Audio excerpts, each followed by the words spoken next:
morning.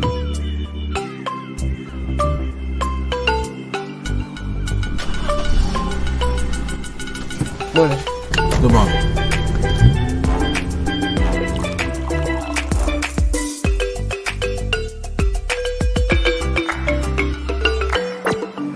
Good morning, SKN.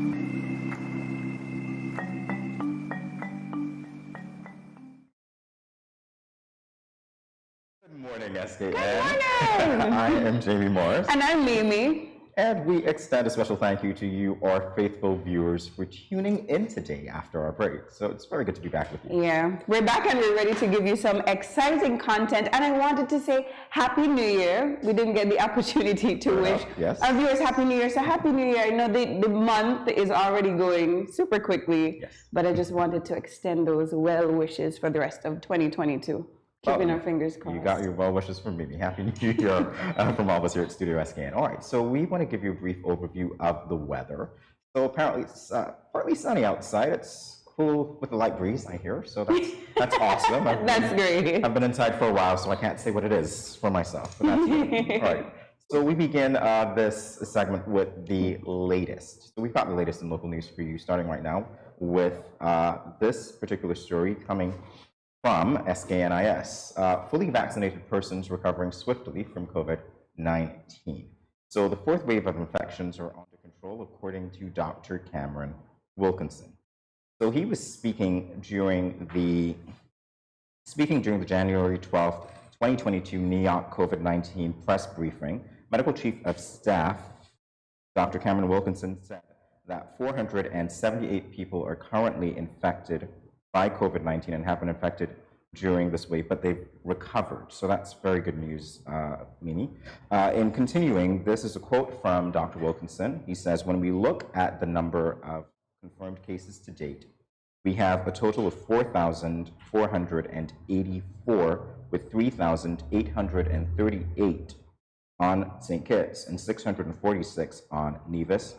And he says, he also hopes that death remains at zero. So we're making, well, obviously the death's not going up, so that's always very good news. And the experience, he says, here shows that fully vaccinated persons are asymptomatic or have very mild symptoms. So some very good news going forward with COVID-19. All right. I'm happy to hear some good news as it relates to COVID-19. I'm very much over it. But we're going to continue with our second story in the local scene. And this comes from the Prime Minister's press office. Prime Minister Harris tributes a businessman and philanthropist, the late Benjamin Francis. Prime Minister Dr. Honorable Timothy Harris joined family and friends of loved ones in paying final respects to the late Benjamin Francis, a renowned businessman and philanthropist in St. Kitts and Nevis. Mr. Francis was laid to rest at the Springfield Cemetery on January 15, 2022, following his Thanksgiving service at the Terrence Johnson Memorial Chapel on the Lyamiga Funeral Home. In his tribute to Mr. Francis, the Prime Minister Timothy Harris said St. Kitts and Nevis has lost a remarkable son of the soil in Ben Francis. An astute businessman, loving spouse and father, Ben maintained strong family bonds while working hard and smart to succeed in his many business ventures. Timothy Harris continued by saying he was strong on doing good with the communities and was a philanthropist. It was a pleasure to have known him, to have learned from him, and to be welcomed by his family into their hearts and home. So may his soul rest in peace. Indeed. Great contributions to the community and the Federation on a whole. Well, we're switching gears a little bit, and we're going towards agriculture in our next story.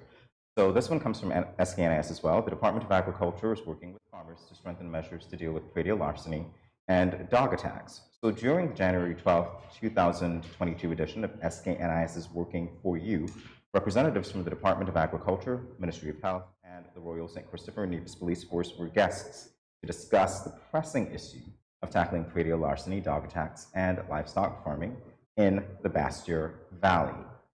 This is a quote from Ms. Huggins. She says, encouraging farmers and assisting with materials to construct proper housing for their animals is key. A lot of attacks occur in the night when the animals are going home or are already at home and everyone is asleep. These dogs who have to feed attack. So if you construct proper housing, these animals can be locked up and not just in pen. Yes, it may be costly, but that is one way to protect their interests. There is also partnering with Ross University, where we have programs to cut down the population of the animals, because a lot of times you have people who own animals who are cute when they're small, but after they have grown, I think I know this to be true, they're no longer interested in owning the animals, and they go off and dump the animals somewhere, and the animal, of course, mates, and then we have the population increasing. So very good advice coming from the Department of Agriculture by way of Ms. Delisha Huggins. And that brings us to the end of the local segment of the latest. We'll be back with more right after this. Stay tuned. When growing your savings, where you save matters more than you think. Dare to compare and see for yourself why you should start saving and investing at First Federal Credit Union. You don't have to settle for cents. Let your money make sense. Reap a higher return by stashing your cash in a high-yield savings account or term deposit and earn up to 4% interest on your money. At First Federal, we say yes.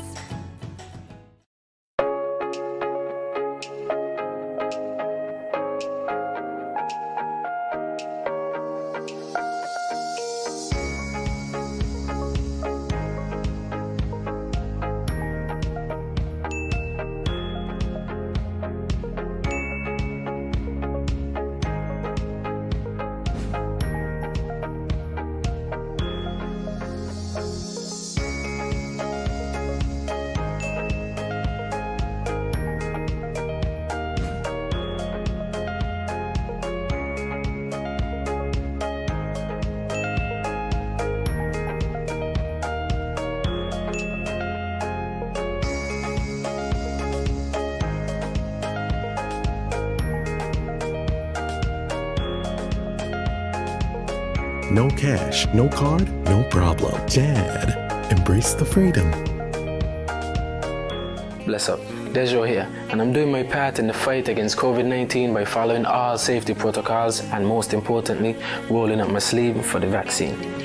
So I'm encouraging you to do the same, because that's our best shot of protecting ourselves, our family, and our friends. So don't wait, vaccinate. Let's roll up to roll out.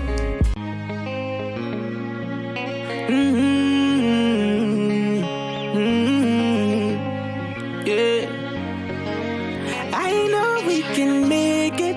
It's only just a phase. Once we're vaccinated, and everybody gonna be safe. Everybody gonna be safe. One kind, yeah. One people.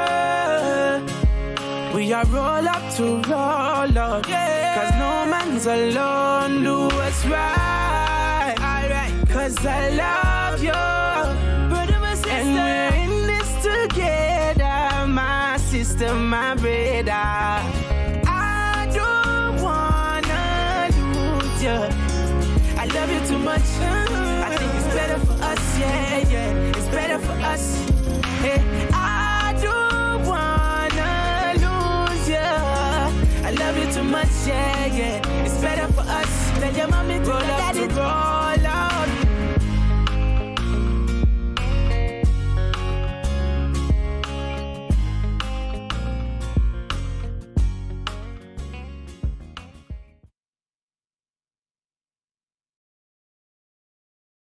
And in case you're just logging on, you're watching Good Morning SKN, and we're at the latest with the regional news. And this one is pretty interesting, coming from the Trinidad Guardian. Leaked emails sparked tiff between Guyana and Trinidad and Tobago. The Caribbean private sector has apologized to the people of Guyana for the media spectacle caused by an unauthorized leak of an internal email, which raised concerns about the country's new local content law. The law, which was signed by the President of Guyana, Dr. Mohamed Ifran Ali, on December 31st, 2021, prioritizes Guyanese nationals and the Guyanese companies in the procurement of goods and services. It lays out 40 services that oil companies and their subcontractors must procure from Guyanese companies and Guyanese nationals by the end of 2022. A leaked email from the CPSO's current chairman, Gavis Warner, stated that the organization's executive committee agreed that the legislation appears to violate several provisions that are revised in the Treaty of Chaguaramas. Members of the Guyanese business community expressed outrage by this, and because Warner is also the chief executive officer of the regional conglomerate Massey Holdings, which is headquartered in Trinidad and Tobago, the country has been taking some flack. So yeah, scary stuff. Yeah. Emails being leaked and relationships being torn apart. Definitely one to watch, honestly. Right. We'll definitely have to see how these relations go. I know in the Treaty of Chaguaramas, I mean, one of the things are like free trade and equal opportunities for all its members. So I can see why Guyana would want to prioritize its own people, but we'll see how this one plays out. Definitely. And we are moving on to the international scene of the latest. So Sir Keir Starmer says booting out Boris Johnson over Partygate scandal is in the national interest. And accordingly, he has ramped up the pressure on the embattled prime minister, arguing that he had lost his moral authority and was too preoccupied in, quote, defending his rule breaking. He also argued that the slew of Partygate claims had added to the people's mental health stress. Sir Keir's scathing criticism comes after the Daily Mirror reported that Downing Street staff held, quote, wine time Fridays throughout the coronavirus pandemic and were witnessed by the Prime Minister. I don't know if you had the chance. I saw a video. That. I was actually watching it unfold in Parliament live, and quite frankly, what I saw from Boris Johnson was humility. I didn't see that, but I saw a video of him dancing in a party. I saw the humility, I saw the credibility, but I also saw the fierce attack coming from Keir Starmer and those on the opposition bench. And, very quickly continuing here, it was claimed that the regular events were so popular, staff invested in apparently 142-pound fridge to keep their bottles of white wine. Wow, okay, yeah, I'm not reading any more of this. Suffice it to say that with the figures coming out, it does seem that there was an environment of partying, but I do know, as I said to you before, that what I observed from Parliament, it was a very apologetic Prime Minister who urged the opposition, of course, to wait until the investigations have been completed before rushing to judgment. So, also another one to watch. I don't know what the evidence is going to show other than a video of him dancing when they're on the strict COVID, or they should be on the strict COVID protocols. We'll wait to see. It seems very inappropriate, but we'll see. Well, that brings us to the end of the latest. For now, we will be back with more Good Morning SKN in a moment. Stay tuned.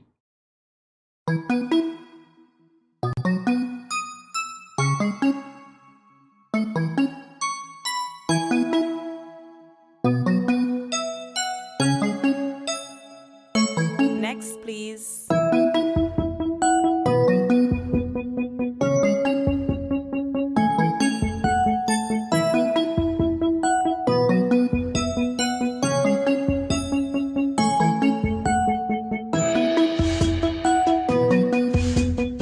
Good morning, Mommy. How are we today? We are okay. I brought in Bobby to get her first HPV vaccine to secure her from this cancer-causing menace. I'm just trying to make sure my girls have a chance at enjoying life, You look unsure about something. Are you okay? I'm a little nervous. My boyfriend found a lump here the other day, and now I'm freaking out. I understand how you feel, but let's take care of Bobby first. First, let me explain about this vaccine, the HPV vaccine. The HPV vaccine protects both boys and girls. This vaccine can prevent most cases of cervical cancer and some cases of sexually transmitted infections. Mommy, that's it for Bobby. Can we talk privately for a few minutes?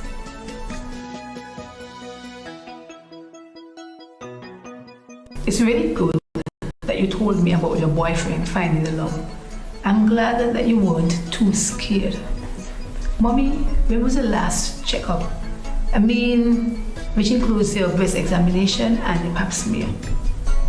Honestly, I don't know anything about pap smears. Is that something you do during childbirth?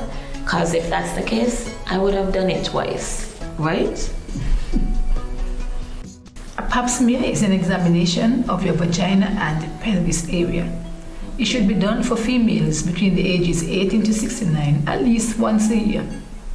The World Health Organization recommends that the doctor or nurse that is doing the examination remove the cells from the cervix and check for any abnormal cells, cancer, and the human papillomavirus, which causes cervical cancer. If females get regular tests, anything unusual or abnormal can be treated and seen in its early stages. The girls are being vaccinated before age 13 to reduce the risk of getting cervical cancer. Women tested early and girls vaccinated can help us end cervical cancer. Don't be afraid. It's a simple examination which will be over very soon. Come on, let's get tested.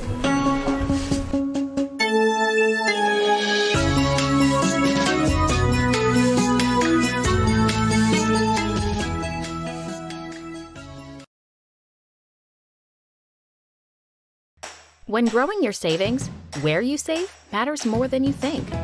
Dare to compare and see for yourself why you should start saving and investing at First Federal Credit Union.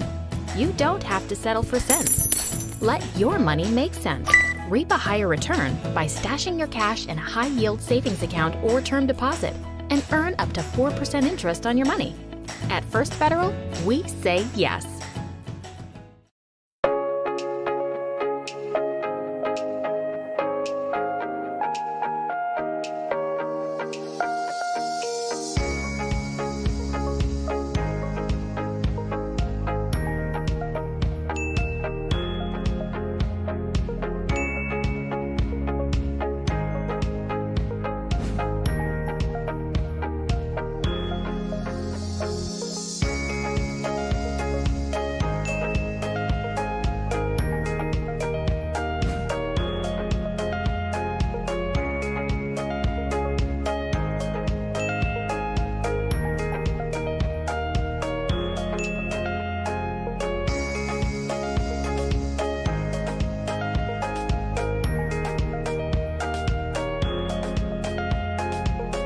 No cash, no card, no problem. Dad, embrace the freedom.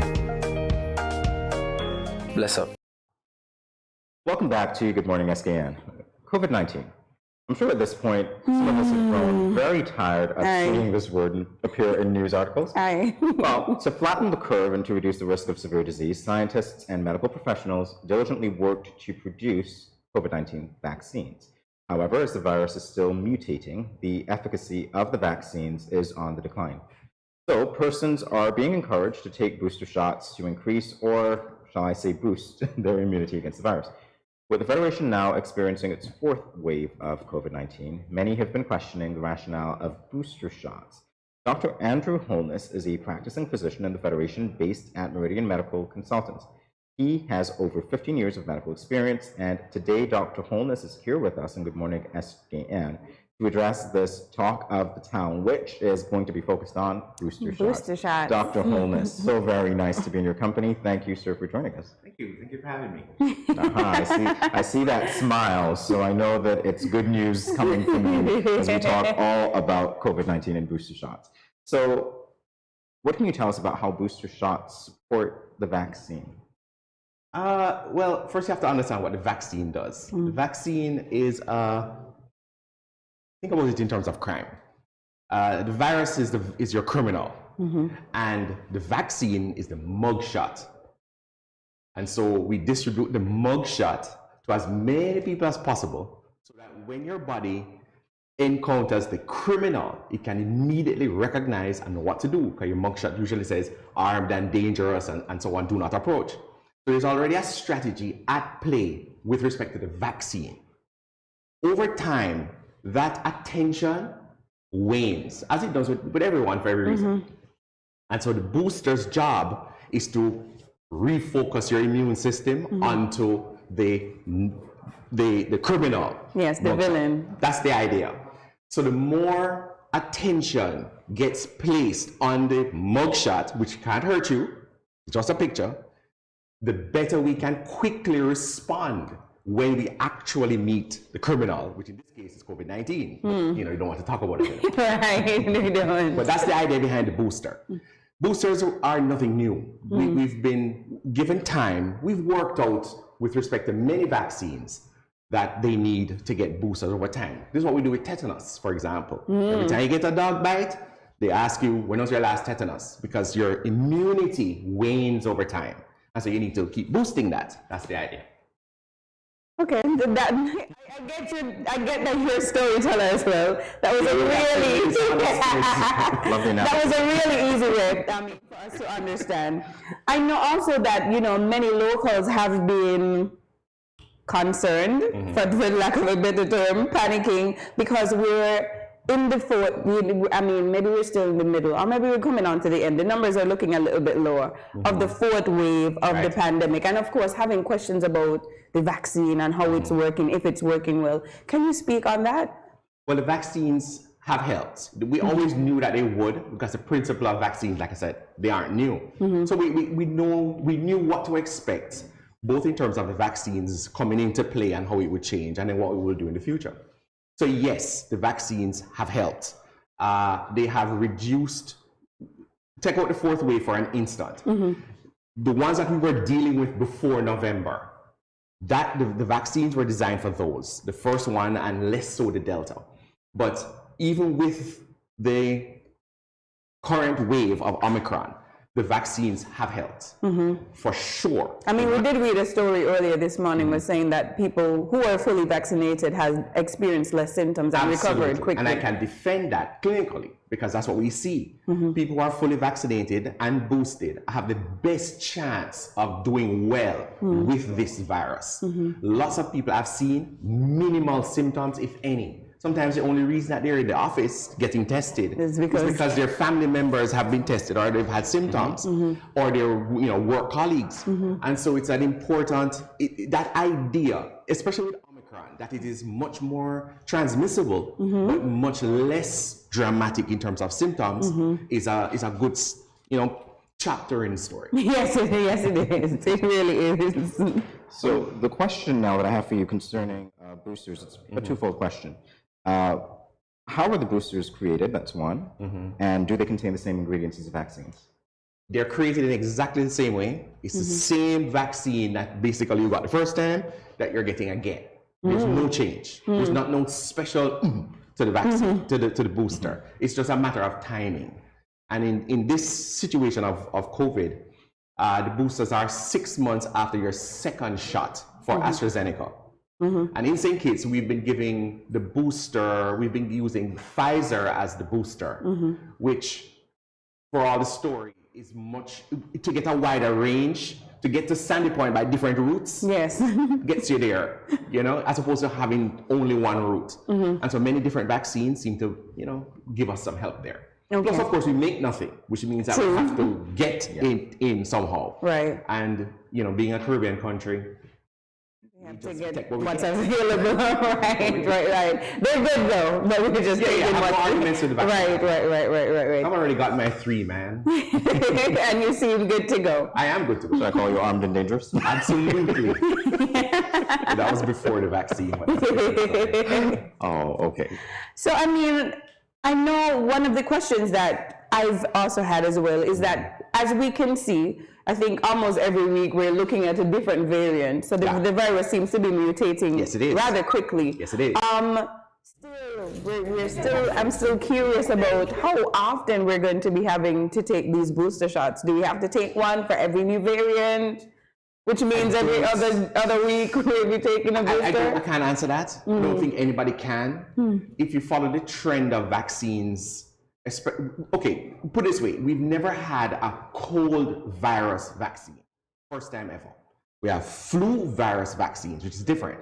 But flu virus kind of sets the pace. Because we anticipate the mutation in flu viruses, just pretty much like what we're doing with coronavirus. There is a move every year to anticipate the mutation and then prepare a vaccine to help prevent it. Sometimes we win, sometimes we lose because it's a guessing game. There's no way to tell how many variations of corona we're going to go through. The more people that are infected over the world is the greater the chance that we're going to have more variants. And even if there was minimum infection, the variants would still develop because that's the nature of viruses. They mutate. Some mutations don't blip the radar at all, like this new one from discovered in France the other day. That's not going to blip the radar very much. But you have others, Delta came and changed the whole playing field. Right.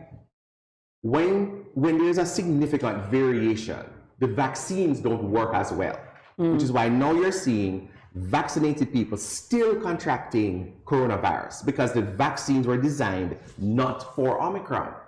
And so Omicron has found a way to evade the vaccine. So the developers are going to have to come up with a strategy to get a vaccine that is now going to manage Omicron. And by the time they do that, there is a Zeta or that's just Megatron. So we're going to have to be catching up until we figure out a way to be more predictive in how we can fix it. That's the idea. So just to underscore a point that you made earlier, you did say that we can take the Pfizer shot if we have been vaccinated with, say, the AstraZeneca, because it's just different routes. Right. So in terms of what I saw earlier on the screen, which was you taking your vaccine, I know that you're a doctor. Yes, we actually did show that footage. What was going through your mind at the time? I was having a good time. Happiness. I was glad to have gotten in on the first day. I already understood that this vaccine was what we were waiting for. When we were suffering lockdowns last year, weeks, lines, no work. I can't really quarrel about it, no work. But that was what we were preparing for. The whole emphasis on the non-pharmaceutical strategies, that was what we were waiting for. How can we hold on until we have a strategy that will let us get back to some version of normalcy, right? And vaccines were supposed to do that. We're supposed to line up around the block so we could get our vaccines in this country. 50,000 people, 53,000. We should have knocked off all of those vaccines, and then now our world would have been much better protected. So we fell down, I think, my opinion, as a nation, in not being vaccinated quicker, so that we could have been ahead of the Caribbean, opening up our island, because we wouldn't have to worry about viruses coming into our country because we would have been protected. That was where I think we fell down. We did well, wonderfully well until that point. My opinion, don't cuss nobody else. I know, but I mean, even maybe in relation to other Caribbean countries, isn't St. Kitts doing well in comparison? Like I've seen some statistics and some islands are very unvaccinated still. I totally get it. No jobs at you personally. Yes, in the scheme of things, we're a little bit above average in terms of adult vaccinations. We are really crappy with children. Can I say that on TV? with the children, we should be better with the children because they, especially with Delta, were much more vulnerable. And I don't think that as a nation we've done enough individuals to protect the 12 to 18s. I think we could do a lot better with that. I've just seen some rollouts, like I've seen some posters and some billboards and some ads, so maybe we'll get there. Hopefully, yeah. Progress slowly. Omicron is going to get everyone. It is that transmissible. The statistics were saying that it's the second most transmissible virus that we've seen in the history of mankind. Of this kind of virus. Oh, wow. And notations. Measles is more transmissible, and we have a vaccine for measles. So I have a question on that. In terms of greater transmissibility, it's transmitted the same way that the other variants are transmitted. So do you know what makes it more transmissible? It's the variation in the mutation in the spike protein. So the mutations can either be more advantageous to the virus or less. In this case, this mutation is more advantageous, which is why we've seen it. The ones that aren't advantageous die out wherever they start. Right. And so, and that's why we worry about mutations, because you don't know what you're going to get. Delta went the other way. It went less transmissible, more dangerous. And here we are on the opposite side of the scale. So, what does that say, though, about the effectiveness of the non-pharmaceutical measures? Because In my mind, when I'm hearing about greater transmissibility, I'm wondering, does wearing a mask actually help in that? It does. Because the mask reduces the speed at which a virus can get from one person to the next person. If I have a virus and I am masked, a lot of that stuff stays in my mask. If you are uninfected and wear a mask, then the amount of stuff getting into your mucous membranes is much less, or it takes much longer, close quarters, for you to get enough virus to start an infection. And of course, this has to do with your immune system as well. But the idea is particle to person transfer remains the same, and therefore the masking is important. The distancing is still important. We should sanitize our mouth and nose, but we don't get to that stage yet, because that would have been a nice way. But if we avoid moving our hands into our mucous membranes, eyes and nose and mouth, then very difficult. Yes, but we're learning. We're learning. So I expect to see a fall off generally of just viral illnesses, flu included, because this is what we should have been doing for the flu virus from before. Same strategy, but we're learning. Yes, we're learning. So, Jamie just asked about the non-pharmaceutical measures. Do you see those transcending the COVID-19 pandemic? Yes, I think. So do you think we'll be wearing masks forever? I think so. Only because in other parts of the world that have been more affected by different kinds of viruses. Like China. Yes. They've had to go through SARS of various versions, bird flu of various versions, and so they have learned to accept the mask wearing culture. We're not there yet, but we certainly can get there.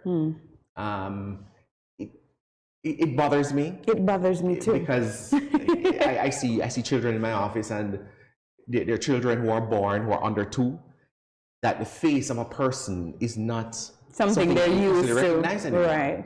And that thing where we have facial expressions that tell us how we feel and communicate, just a little twinge of the eyebrow, we're not getting that. So you have to learn. Yes, we have to adjust.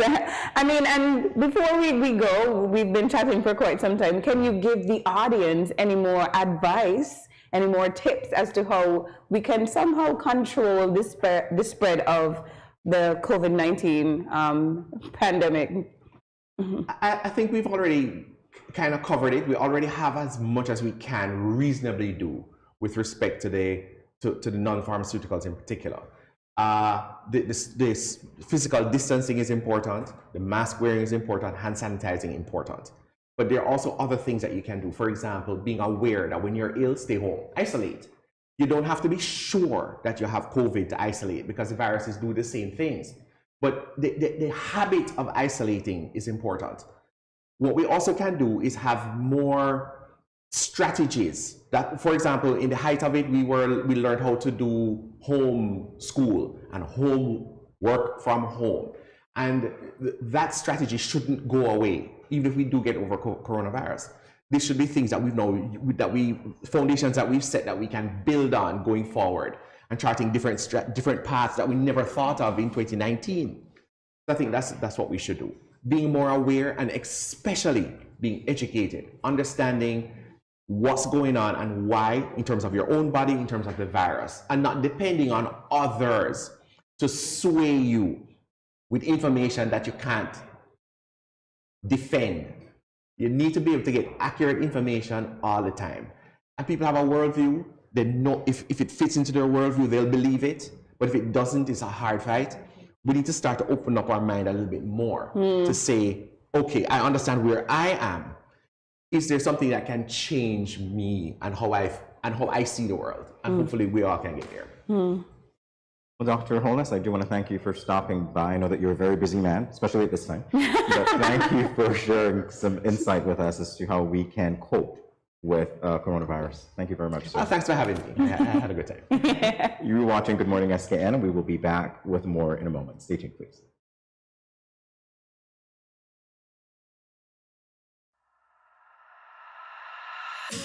I'm here to say, kids, Nevis, you don't know if I must represent for the Ministry of Health.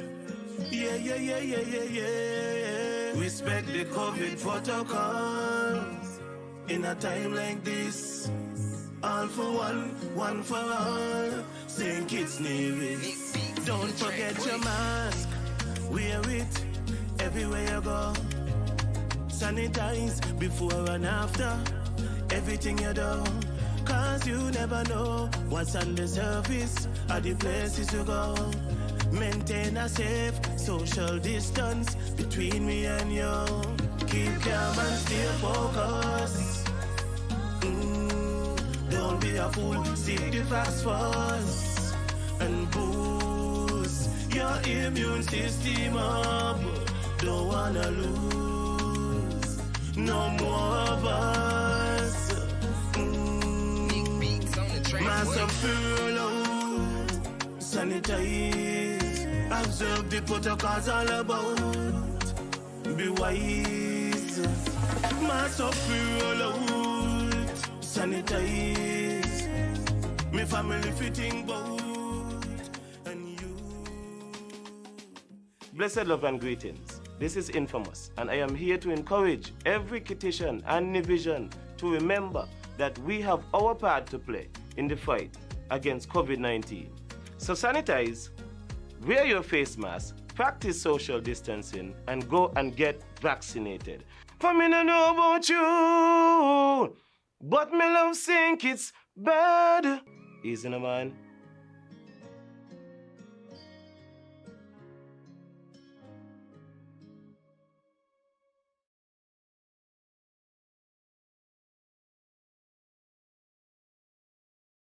When growing your savings, where you save matters more than you think. Dare to compare and see for yourself why you should start saving and investing at First Federal Credit Union. You don't have to settle for cents. Let your money make sense. Reap a higher return by stashing your cash in a high-yield savings account or term deposit and earn up to 4% interest on your money. At First Federal, we say yes.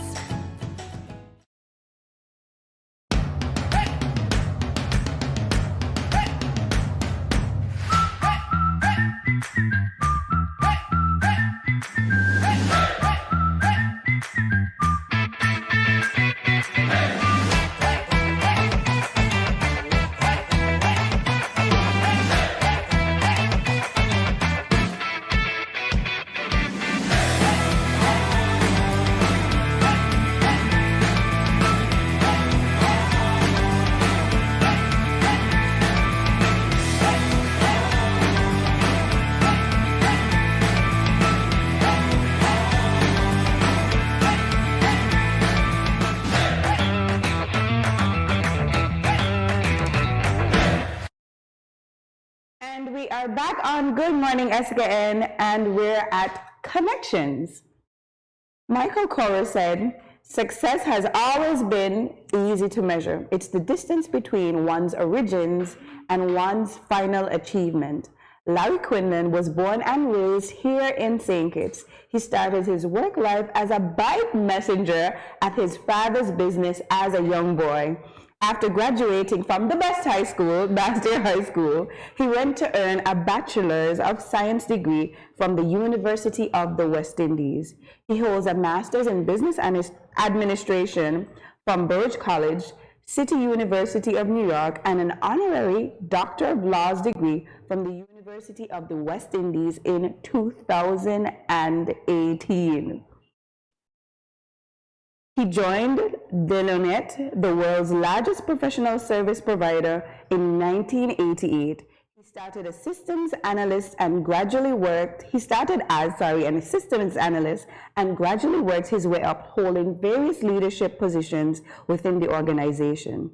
After a number of leadership roles in the organization, he recently served as the Global Chief Information Officer, with responsibility for all facets of technology worldwide, including strategy, operations, and cyber.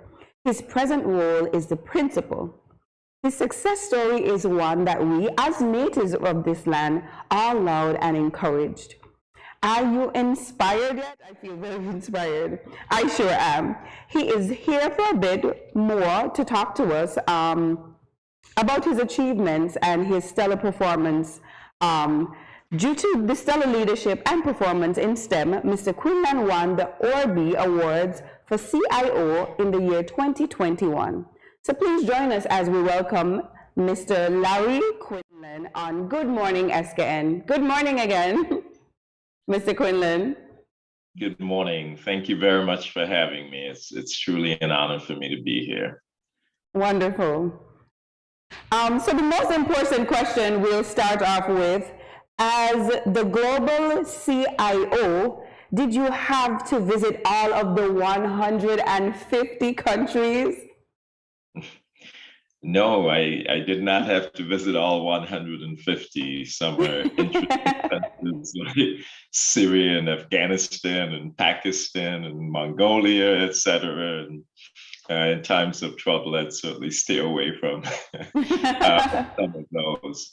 But I did have the opportunity, over a career and a lifetime to visit over 100 countries. Whoa, you're close to the 150.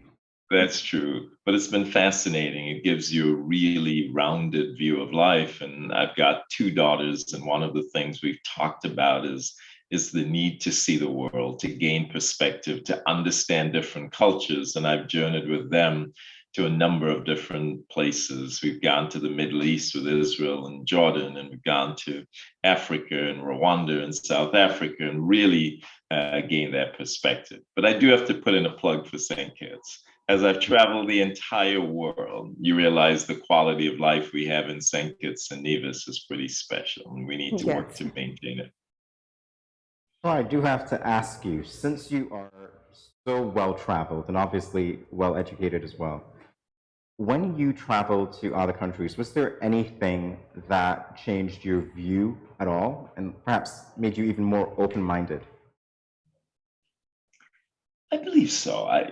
The cultures are so different. You get to see how people operate in India and how different that is from the way culture is built and work is done in Japan. Then you understand Latin America and how that's completely different. So it is the understanding of different cultures and a need to understand people as they are and not simply be impatient and assume that everyone's going to be like us. When I was younger, earlier in my career, I was impatient. I felt like everybody had to agree with me. Everybody had to be the way I was. And as you get older, you realize, that's really nonsensical, that the world is built of different people, and it is by harnessing the energy of different kinds of people that we create great ideas that could be successfully implemented.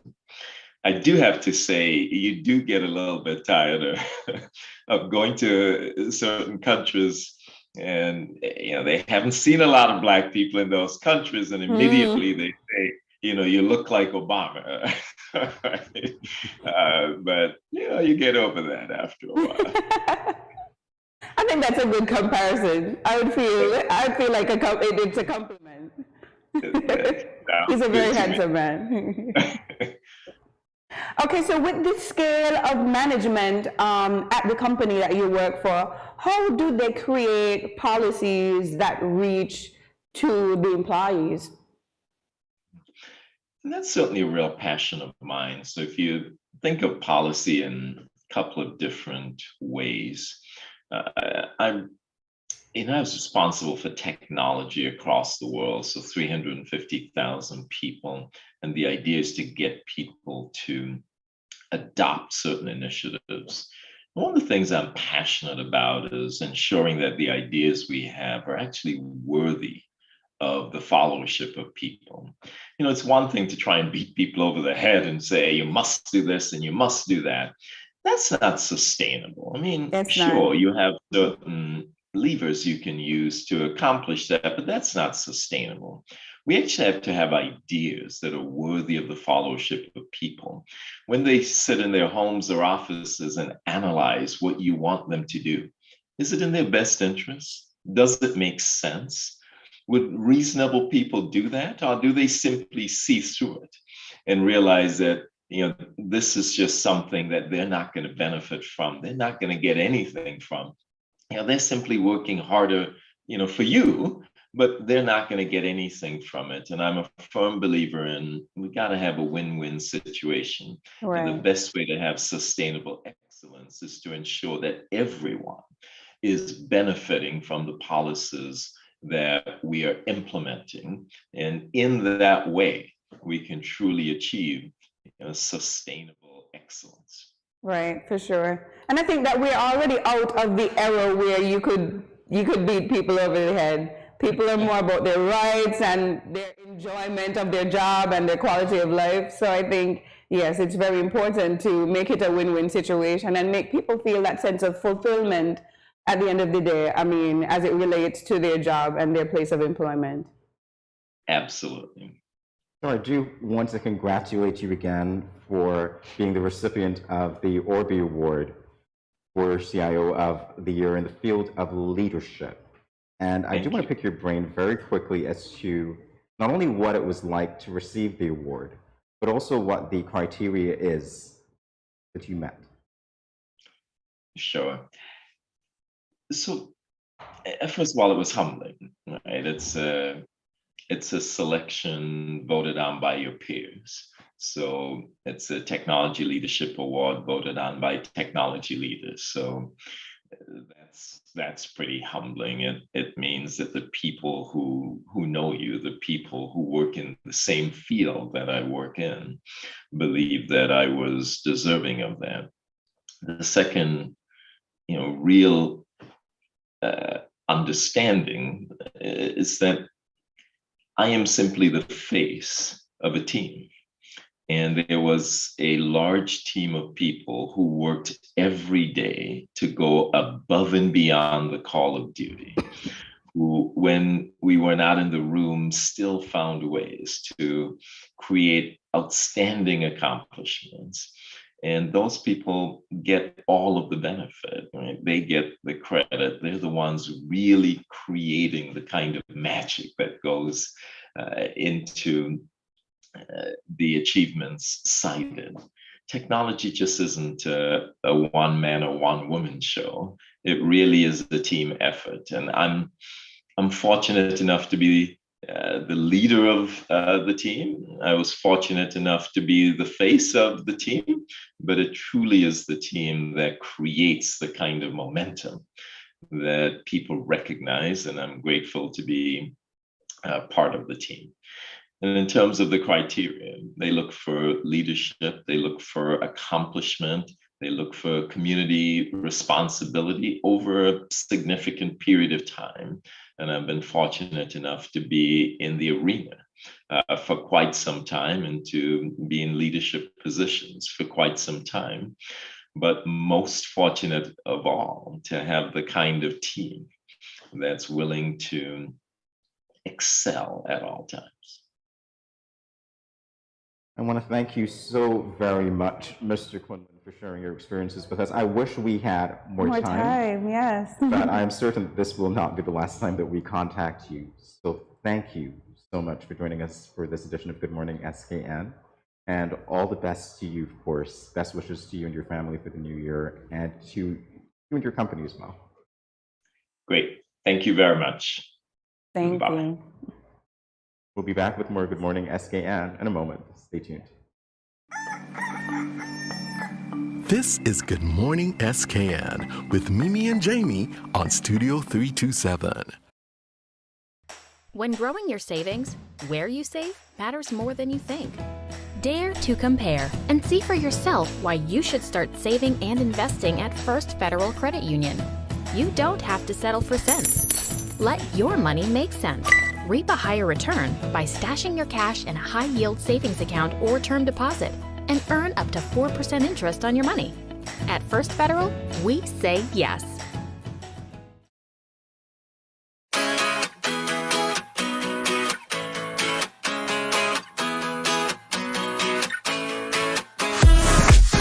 No cash, no card, no problem. Dad, embrace the freedom. So you mentioned something about a lump. Babe, I just felt something on the left side of your breast. Tell me if you feel it. Do you do your self-breast examinations monthly? No, I don't. Well, women are supposed to examine their breasts once monthly. Let me show you how. When at home, you can check while standing in the shower or while lying down. Simply place a pillow under your right shoulder and your right arm behind your head. Using your left hand, move the pads of your fingers around your right breast, gently covering the entire breast area and armpit. Use light, medium, and firm pressure. Squeeze the nipple and check for discharge and lumps. I did find a lump in the upper left breast. I am not sure what this means. Therefore, I need to refer you to the DMO, or you can see your private physician. The doctor is going to examine you and recommend an ultrasound or a mammogram. Listen, not every lump is cancer.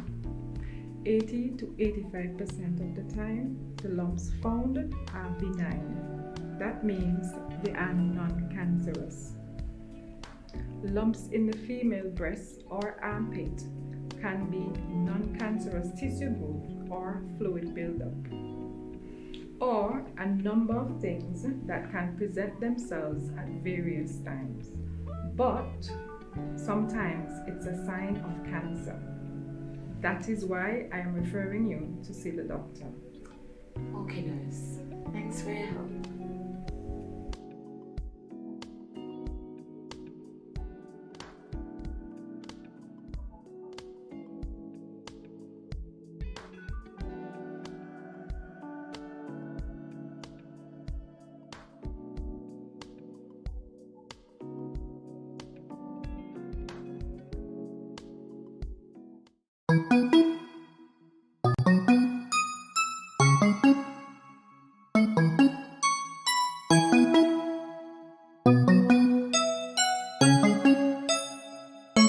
Next, please.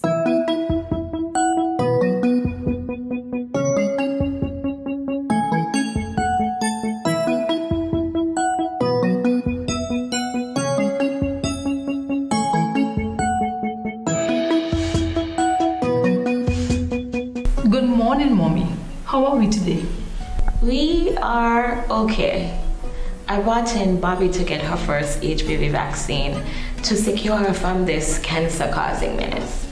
I'm just trying to make sure my girls have a chance at enjoying life, you know? You look unsure about something. Are you okay? I'm a little nervous. My boyfriend found a lump here the other day, and now I'm freaking out. I understand how you feel, but let's take care of Bobby first. First, let me explain about this vaccine, the HPV vaccine. The HPV vaccine protects both boys and girls. This vaccine can prevent most cases of cervical cancer and some cases of sexually transmitted infections. Mommy, that's it for Bobby. Can we talk privately for a few minutes?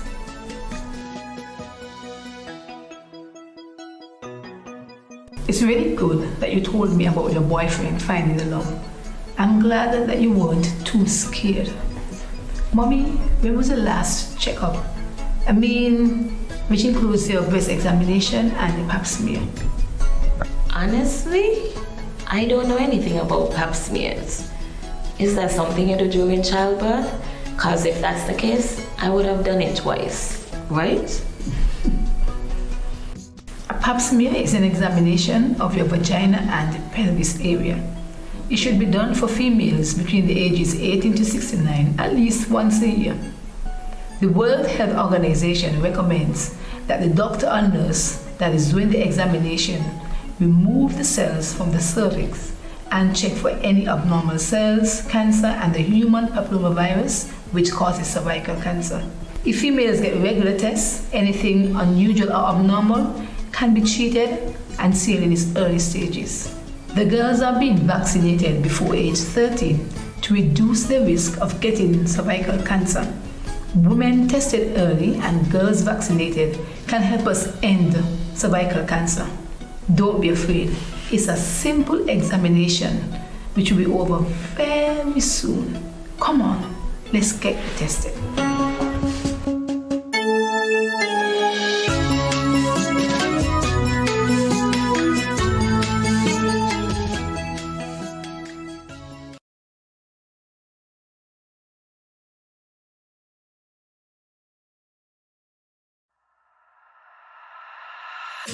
I'm here to say kids, Nevis, with the name for us I represent for the Ministry of Health. Yeah. Respect the COVID protocols. In a time like this, all for one for all. Saying kids, Nevis, don't forget your mask. Wear it everywhere you go. Sanitize before and after everything you do. Cause you never know what's on the surface of the places you go. Maintain a safe social distance between me and you. Keep calm and stay focused. Don't be a fool, seek the facts first. And boost your immune system up. Don't wanna lose no more of us. Mask up, sanitize, observe the protocols all about. Be wise, mask up, sanitize. Me family fitting boat, and you. Blessed love and greetings. This is Infamous, and I am here to encourage every Kittian and Nivision to remember that we have our part to play in the fight against COVID-19. So sanitize, wear your face mask, practice social distancing, and go and get vaccinated. For me no know about you, but me love think it's bad. Easy no man.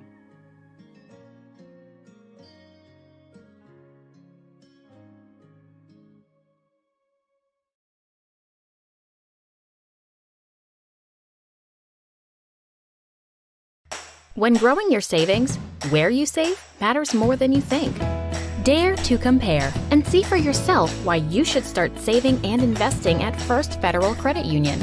You don't have to settle for cents. Let your money make sense.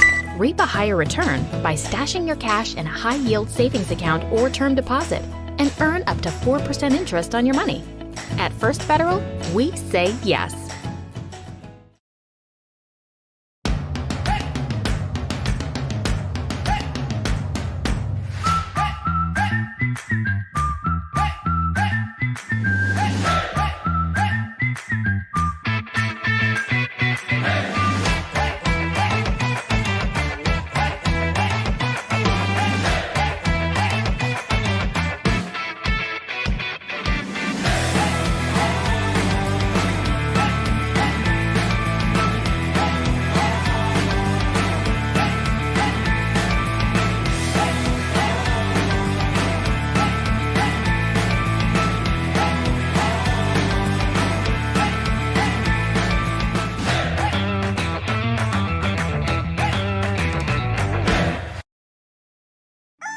You're watching Good Morning SKN with Mimi Armstrong and Jamie Morris, live on Studio 327.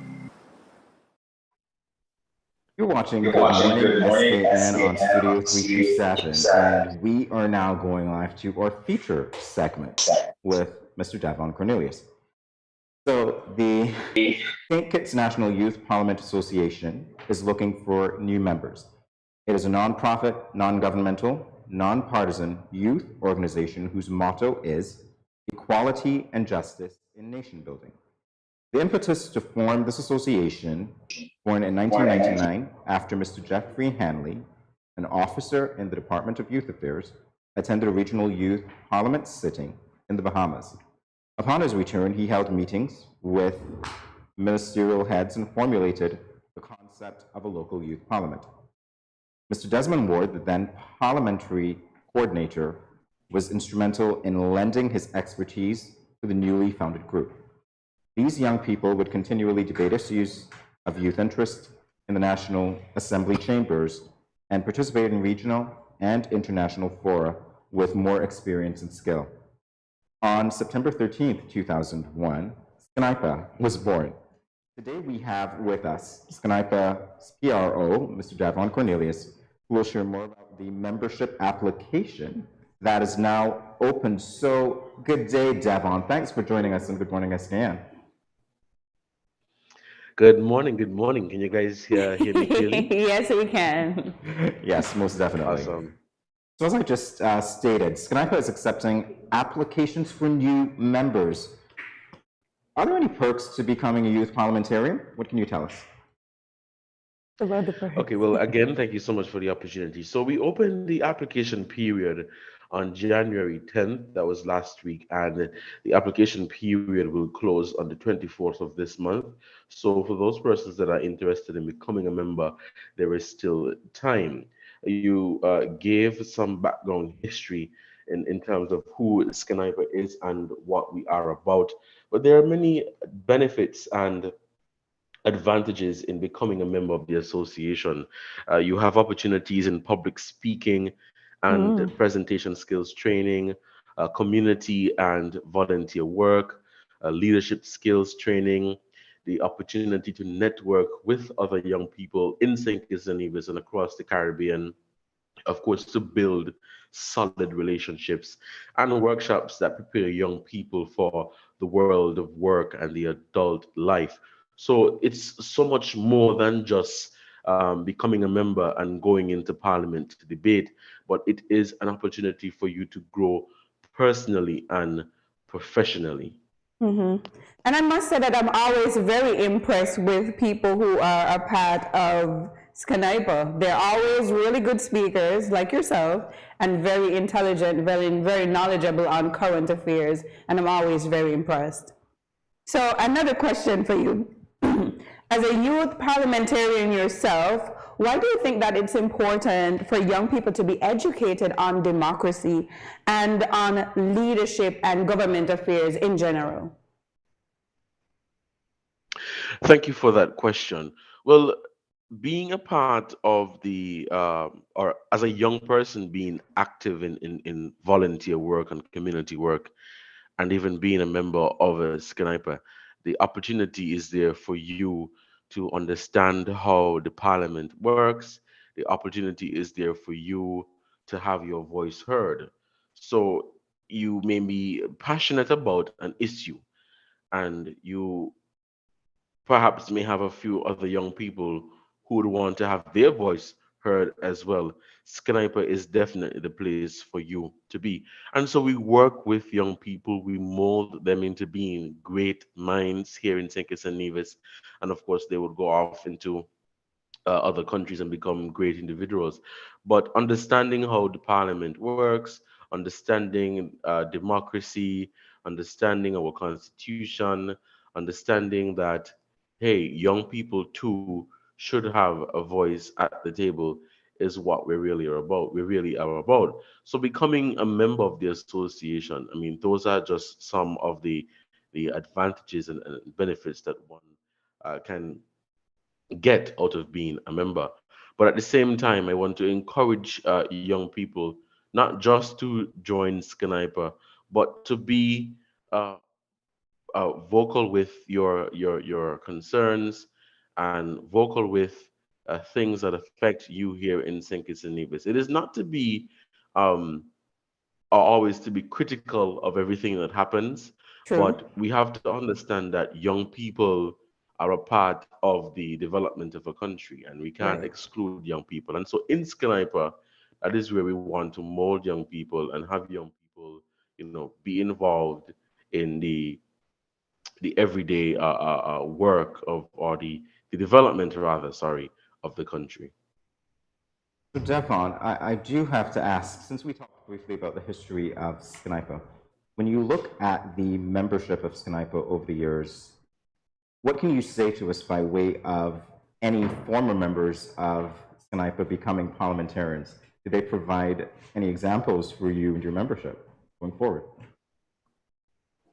Sorry, could you repeat that question? The question is, when we look at the youth parliamentarians, the membership over the years, and we look at the makeup of the National Assembly Parliament now, and even before, have there been previous SNIPA members who have taken that challenge to become parliamentarians? And do they provide any motivation for you and your membership? Okay, thank you so much for that question. Well, if you look within Sniper, you would realize that even outside of the politics, we have lawyers and doctors and teachers. But if you look within the National Assembly, we do have a number of the National Assembly members who were past members of Sniper who are now honorary members. We have the Honorable Dr. Jeffrey Hanley, who is the founding father. We have the Honorable Akila Byron Nisbet, the Honorable John L. Powell, who are honorary members. We have Mr. Conris Maynard. We have the former clerk of the house, Mrs. Sonia Body Thompson. And so we have seen throughout the 20 years of Sniper, we have been able to produce parliamentarians. We have been able to produce people who work within the parliament chambers. We have been able to produce outside of that lawyers, doctors, and teachers, and people that really make a meaningful contribution to the country's development. Now, with regards to our current membership, there are members, I would say, that are in the association who one day aspire to become parliamentarians themselves, whether it is in the National Assembly or the Nevis Island Assembly. So there are members now that are inspired by the work of the current parliamentarians who were once members of Sniper. So can you tell us a bit about the Ward Hanley Scholarship and Mentorship Program? Is it something that's annual? Yes, it is. And we began that in 2020. So what it really does, it assists the recipients with financial assistance in terms of getting their school supplies, and also members of Sniper would act as mentors to support them throughout their school life. So perhaps let's say you have a recipient who perhaps was struggling before. A member of the association would act as a mentor. So that person, as a recipient, you would be able to call on that mentor to ask them for advice, to ask them for guidance. And that is really what this scholarship is about. It's about helping our young people to make it through or to succeed rather in their academic life. Are you a mentor yourself? I am not, no. Okay.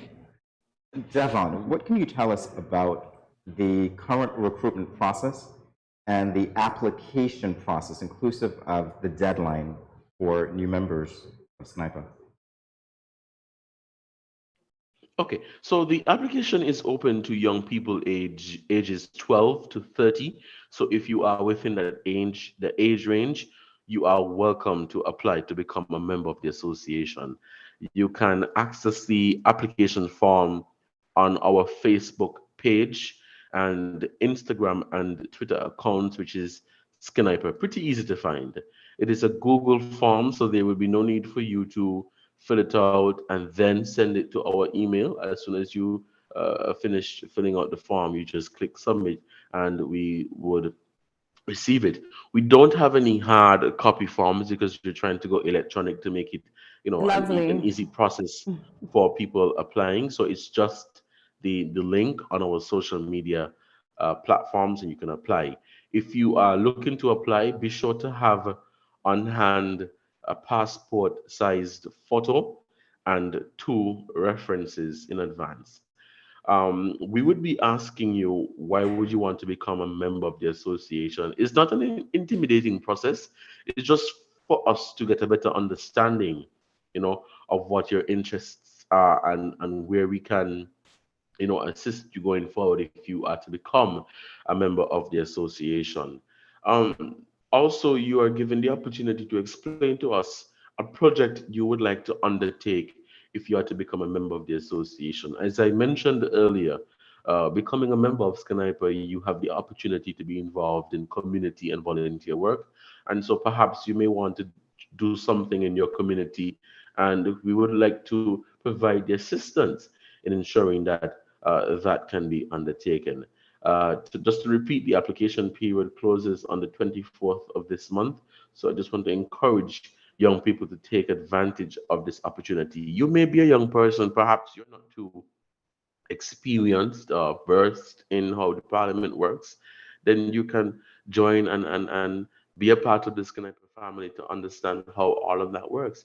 Maybe you're a young person and you perhaps don't have any interest whatsoever in parliamentary procedures and all of that, but you want to be involved in volunteerism, you want to be involved in community work. Sniper is the place to be. So we have room for young people. I'm We sold. want young people to have their we want young people to have their voice heard, and we really want to do our part in nation building. That is what Sniper is about. With those words, Devon, we are happy to end the segment with you, of course, encouraging youth involvement.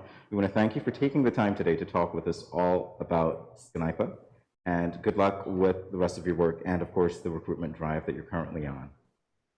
More Good Morning SKN. And thank you in a so moment. much. You're welcome, Devon. More Good Morning SKN in a moment. Stay tuned. So, nurse, what now?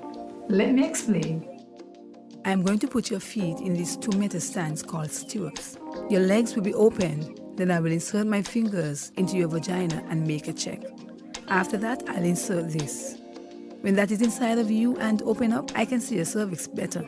Then I will use these other devices to help me remove the cells from your cervix and check for the cancer and the HPV. Just relax.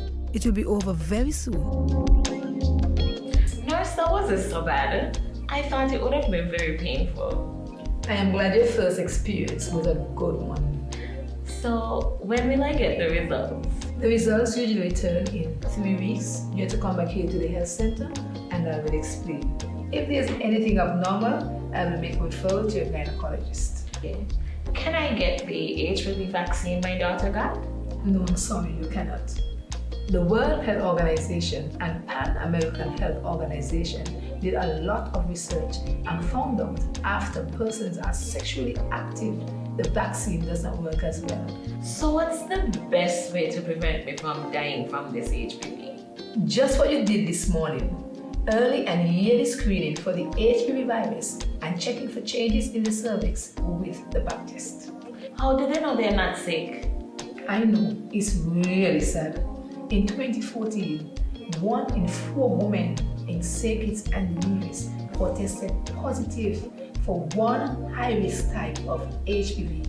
And in the last 10 years, the number of women with cervical cancer has increased. See what I mean?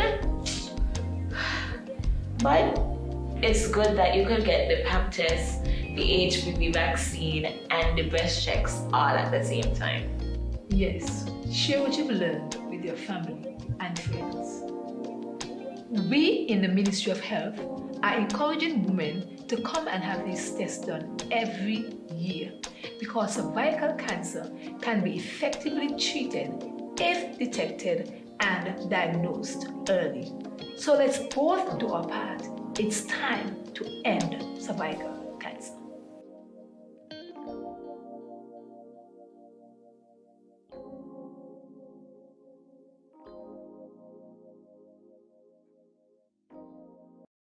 When growing your savings, where you save matters more than you think. Dare to compare and see for yourself why you should start saving and investing at First Federal Credit Union. You don't have to settle for cents. Let your money make sense. Reap a higher return by stashing your cash in a high-yield savings account or term deposit and earn up to 4% interest on your money. At First Federal, we say yes.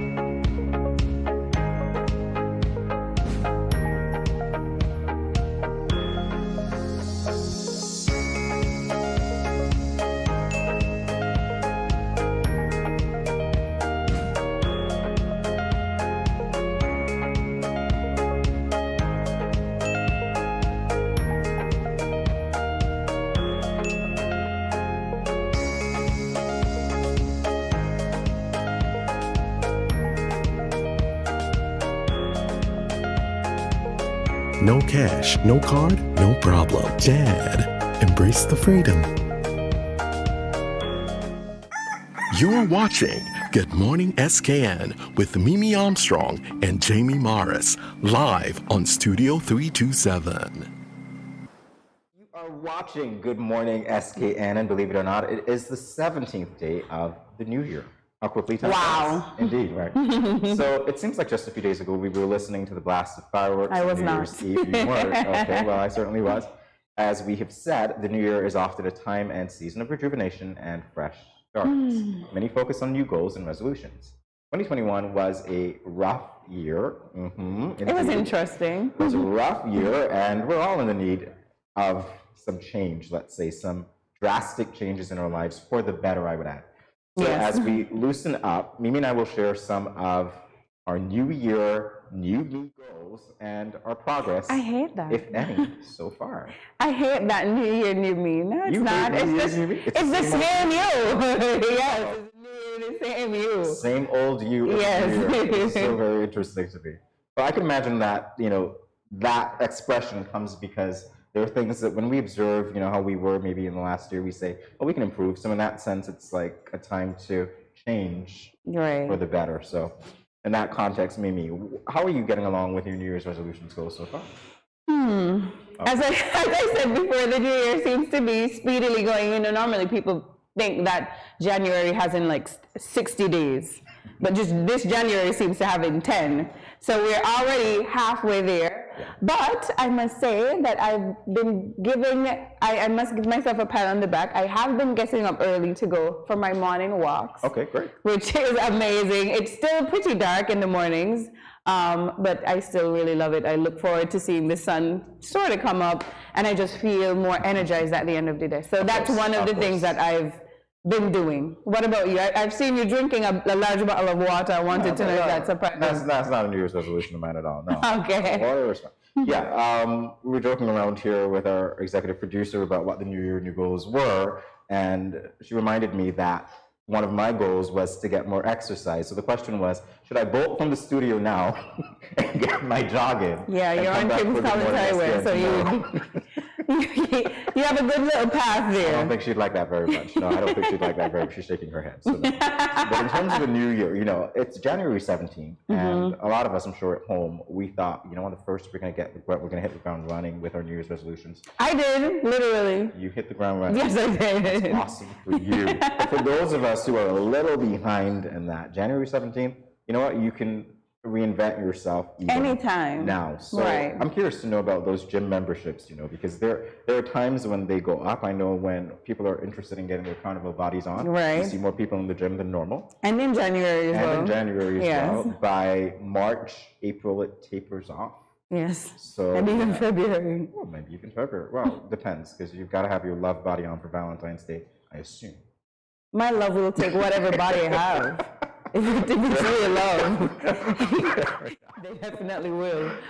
All right, so you guys at home, let us know what your New Year's resolutions are. Of course, you can interact with us via at Studio 327 Inc. We are on Facebook, we're on YouTube, we're on Snapchat, we are on TikTok, even worse. So talk to us about your New Year's resolutions and let us know what you're doing to get over the hump for the new year. I know lots of people started 2022, sick. So maybe they're getting over that, and then you could get to your goals after you recover. We'll see. All right. You're still watching Good Morning SKN. We'll be right back after a short commercial break.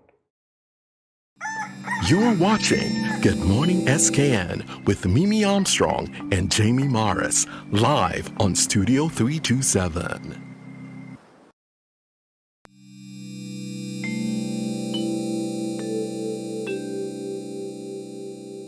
Self-health management refers to the measures people take to manage their own health. You and I should remember to wash hands often with soap and water, or use alcohol-based hand sanitizer.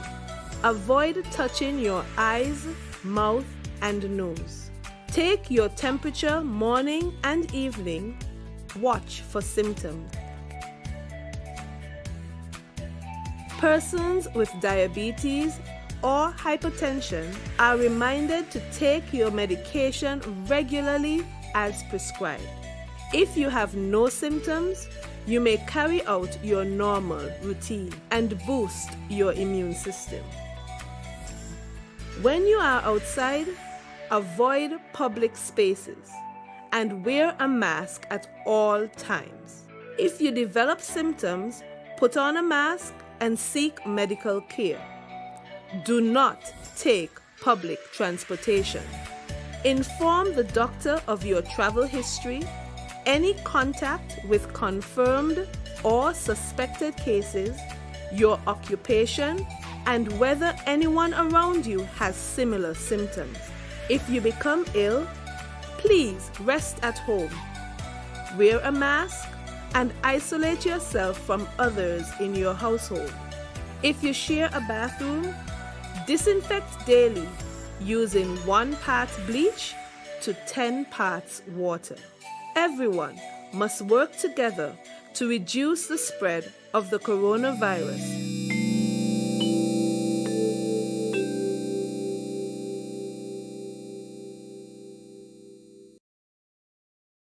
You ever hear earthquake call and say, "Hello, Miss Lee, yes, it's me, earthquake, I coming Tuesday around 10? No, sir. Earthquake does arrive unannounced, and when it come, it shake all sense and sensibility out of we.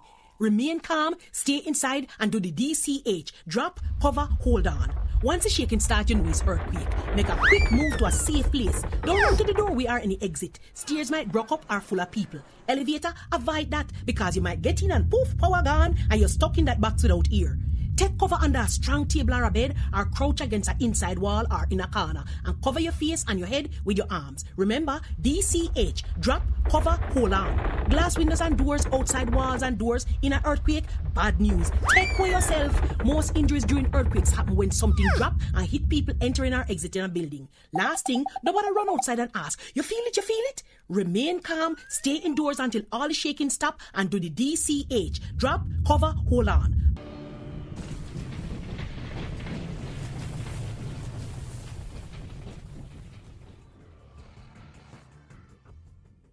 Bless up, Dejo here, and I'm doing my part in the fight against COVID-19 by following all safety protocols and, most importantly, rolling up my sleeve for the vaccine. So I'm encouraging you to do the same, because that's our best shot of protecting ourselves, our family, and our friends. So don't wait, vaccinate. Let's roll up to roll out.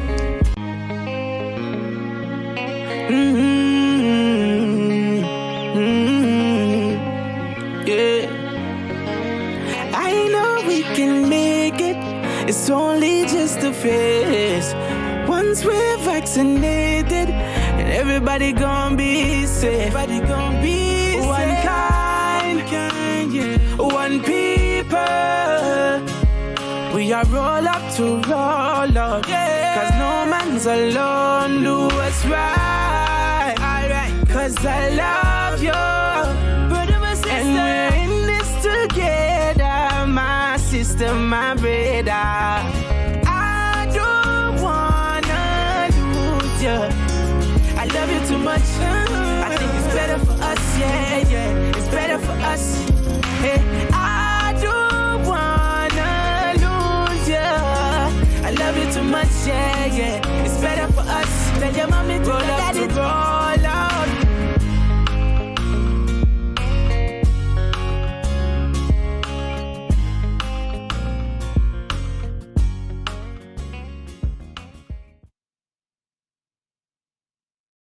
And we are back on Good Morning SKN with another special guest who will talk to us in just a little bit.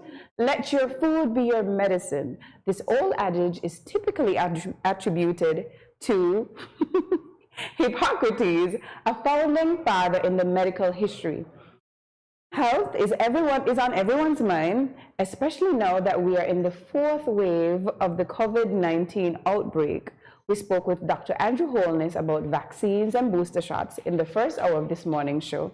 These are pharmaceutical measures that we can take to increase our immunity.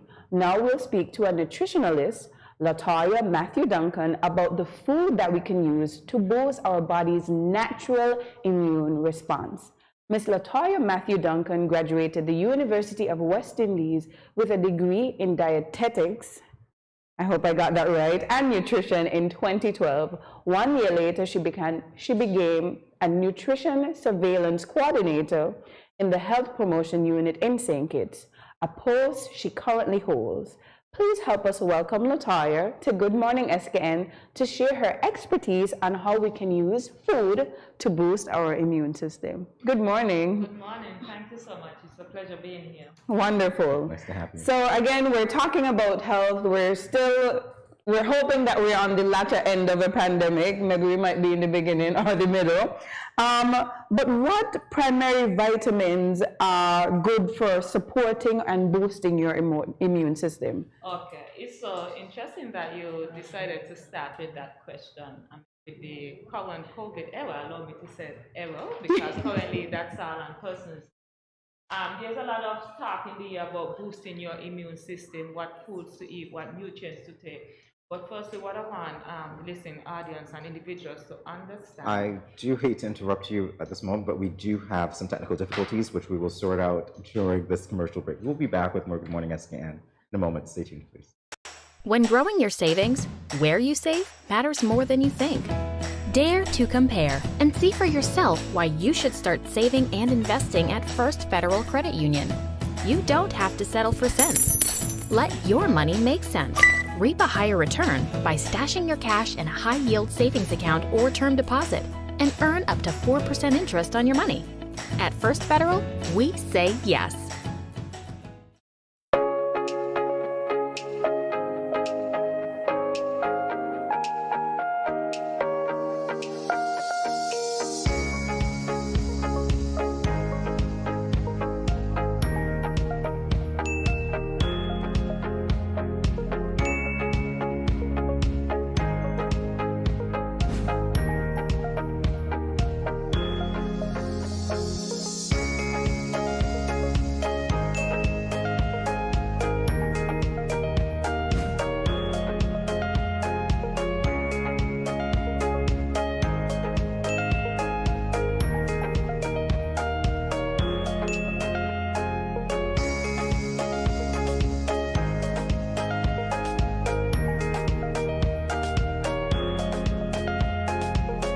No cash, no card, no problem. JAD. Embrace the freedom.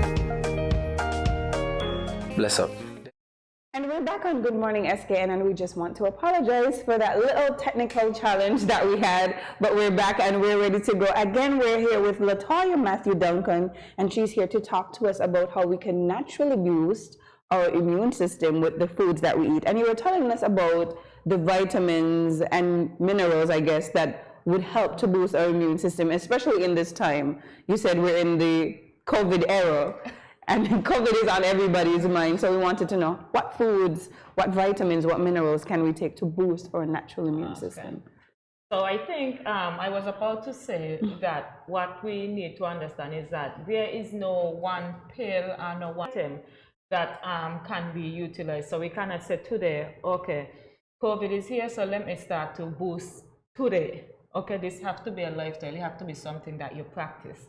So individuals have to first be ensuring that they're eating a healthy diet. So you want to ensure that you're eating as much unprocessed foods, fruits and vegetables, drinking adequate amount of water, getting physical activity. Once you try to eat properly, eat the right types of food, then you will be able to benefit from the specific nutrients that are known to assist with boost of immunity, such as zinc, iron, vitamin C, vitamin B6, vitamin E, for example. So it is something that persons need to practice and not only wait until we have an infectious disease upon us to actually start to think about boosting your immune system. Right. I know a lot of people actually wait until they get sick, and then we start taking the vitamins and drinking the ginger and turmeric. And that is not, and that is totally the wrong time, because the nutrition is not like a plaster where you get a cut and you expect that if you apply a little pressure, you stop the bleeding. Nutrition is something that, to get the full benefits of it, it has to be done over a period of time. So we really should not wait until something is upon us to determine, well, this is the time for me to start eating properly. This is the time for me to forget some of these foods that I know for a fact I really should be limiting and start to focus on those that I should be consuming more of. Let's talk about that a little bit, because the phrase "eat the rainbow" has been thrown around on social media, and I'm made to understand that it refers to the range of fruits and vegetables that we can eat.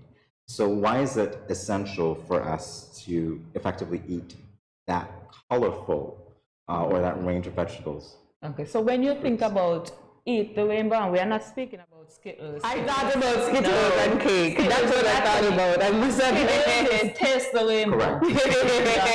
Eating the rainbow. So when we say eat the rainbow, we are speaking about variety. And when we say variety, we don't speak specifically to variety, meaning different types of fruits and vegetables. We are speaking about colors. When you think about the rainbow, you want to see specific colors. You want to see your yellows, your orange, your red, your green, because depending on the color of fruits and vegetables, it also tells the type of nutrients that your body is going to get. So if you want to ensure that you are accessing these nutrients, the multiple types of nutrients, you have to ensure that you have a variety of colors on your plate in fruits and vegetables. So that's basically, it's an easy term to help individuals know whether or not they are meeting some of these goals, they are getting some of these nutrients, they are getting a vibrant diet. Okay, just ensure you have a variety of colors, and not only fruits. I know fruits is one of the easiest things to get persons to eat, but you want to focus on the vegetables. You should have probably like 2/3 of vegetables and probably 1/3 or even less of fruits on your plate. So we're talking about eating lots of fruits and vegetables, but are those fruits and vegetables even available locally, all that we would need? Of course. The thing about St. Kitts and Nevis now, we are global. So fruits and vegetables that once ago you did not have access to, you actually have access to them now. Some persons like to contend and speak about the eating local, which I'm for also 100%. But I also believe in experimenting with new fruits and vegetables, those that we cannot go here. And when you're going to most of the major supermarkets, you have access to some of them. Persons that say, well, they are not fresh. But once you pick any fruits and put it in a chill section, you still have a certain amount of vitamins and nutrients and minerals that are inside of them before you start prepping them to cook them. So yes, we have a lot of local fruits and vegetables, which you definitely should make your first choice. But we also have some fruits and vegetables, asparagus, for example, that you can get on market shelves now. You know, you want to try something new, and all of them, they are vegetables, whether or not they are grown locally. We cannot forsake them either, because they are here. And they are vegetables, they are not plastic and all the other things that person got to. You can break them, you can touch them, you can prep them as much as you like. So yes, so we do have a lot of local sources which persons definitely should take advantage of, but also try to get in some that you are not so familiar with. You just might like them. After listening to you, I could say now that I've become an equal opportunity eater in terms of fruits and vegetables. Right, so in terms of the food categories that we have, we know that you talked a little bit about the colors. What can you tell us about specific food categories that would boost our immunity? Well, categories, so to say, and the thing about, I've been in the nutrition field from, let's say, 2009 when I went off to study, and nutrition is quite controversial. Sometimes you'll hear somebody say, well, this is good, another time you'll hear a person say, oh, well, this is bad, until something comes up again. But when you speak about categories of food, some things in nutrition are definite and they don't change. When you want to look at categories of foods, the first group you always hear, and I probably already said it numerous times for the morning, vegetables. What you know about vegetables don't necessarily change. That is always one of the first sources that persons want to go to. Categories of foods. Some persons might say groups, some persons might say categories, but when you look at it, there isn't a difficult way to break down most of them. When in some of them, for example, what is known in the region, the Caribbean, 6 food groups, though there are groups they are actually put in the group based on the nutrients. For example, foods based on the amount of sugar content, they get grouped into foods. You have the same with vegetables. Fats, based on the amount of fat in that particular food item, you get placed in that category. That's why we have some foods that are grown, that are plants, like avocado, for example, and ackee, that is known as a fat, because these vegetables are fruits, like some persons like to debate, so I'll leave that there. They actually have a high fat content, so they fall in these groups. Okay, but however, in nutrients categories, you can find some foods that are specifically for certain types of nutrients, like you can have vitamin A foods, vitamin B foods, vitamin C foods, some that are known to boost minerals, some that are full of antioxidants and phytochemicals, for example. And fruits and vegetables, most of the time when you name them, fruits and vegetables fall basically first. That's one group that you cannot really disassociate from. So we're talking about fruits and vegetables, and we're almost out of time, but for my last question, and I know lots of people would want to get the answer for this one, what fruits, vegetables would be good in terms of fighting the COVID-19 virus? Okay, fruits and vegetables. Firstly, a lot of persons, the first thing persons like to want to is vitamin C. I mean, when it first, we had the, shall I say, panic here in St. Kitts and Nevis, when persons realized, okay, COVID is almost here, COVID is here. We had the shelves actually sold out of vitamin C. Now, vitamin C is something you can get from a lot of your citrus foods, but a lot of things persons tend not to realize you can also get it from some vegetables. Red peppers, for example, have more vitamin C than oranges. Yes, and a lot of persons don't know that. So that's why I say it's always good to play around with variety. You also have your zinc and your iron, which you would get from lean meats, food sources, our seafoods. Sometimes persons, we put a lot of, when you hear meat, persons automatically, especially persons who are currently on a health path, want to eat healthier. When persons say, well, consume more meat, persons get like, oh, not me, meats have this, meats have that. But you know, we have quite some lean proteins that are needed in order for you to get some of these vitamins. Some of your B6, for example, and your B12s, you need to ensure that you consume some of these. And some individuals are going to say, oh, well, what about the vegans? Of course, we have for the vegans, you have your nuts, your dry legumes, which you can use as substitute. So it's always, you know, we have so many of the different foods on the table. That's why if persons remember, and those of you who remember when they first had the 6 food groups and they had the plate where they showed you the different segments, some of it have changed now because once ago you had the carbohydrates, which was actually supposed to be consuming most of your plate, and they were looking at the energy that you get from carbohydrates. But now it's actually supposed to be vegetables are supposed to be half of your plate. Vegetables and fruits, and then you look at the others. So across these variety of foods, the foods that I would recommend a person, you still want a balanced diet. So you need your fruits, you need your vegetables, you need your lean meats, you need your legumes, your nuts, okay, your seafoods. You need all of these within a balanced meal. It's all about balance when it comes to food. So Jamie, you can have your cake, but in a balanced way. I didn't hear him say that. We'll be back with more Good Morning SKN in a moment. Stay tuned, everyone.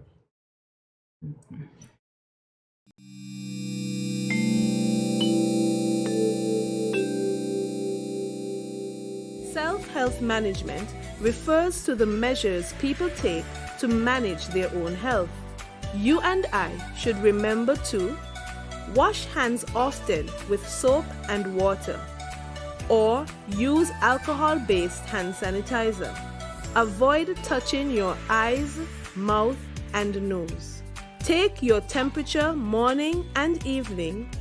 Watch for symptoms. Persons with diabetes or hypertension are reminded to take your medication regularly as prescribed. If you have no symptoms, you may carry out your normal routine and boost your immune system. When you are outside, avoid public spaces and wear a mask at all times. If you develop symptoms, put on a mask and seek medical care. Do not take public transportation. Inform the doctor of your travel history, any contact with confirmed or suspected cases, your occupation, and whether anyone around you has similar symptoms. If you become ill, please rest at home. Wear a mask and isolate yourself from others in your household. If you share a bathroom, disinfect daily using 1 part bleach to 10 parts water. Everyone must work together to reduce the spread of the coronavirus.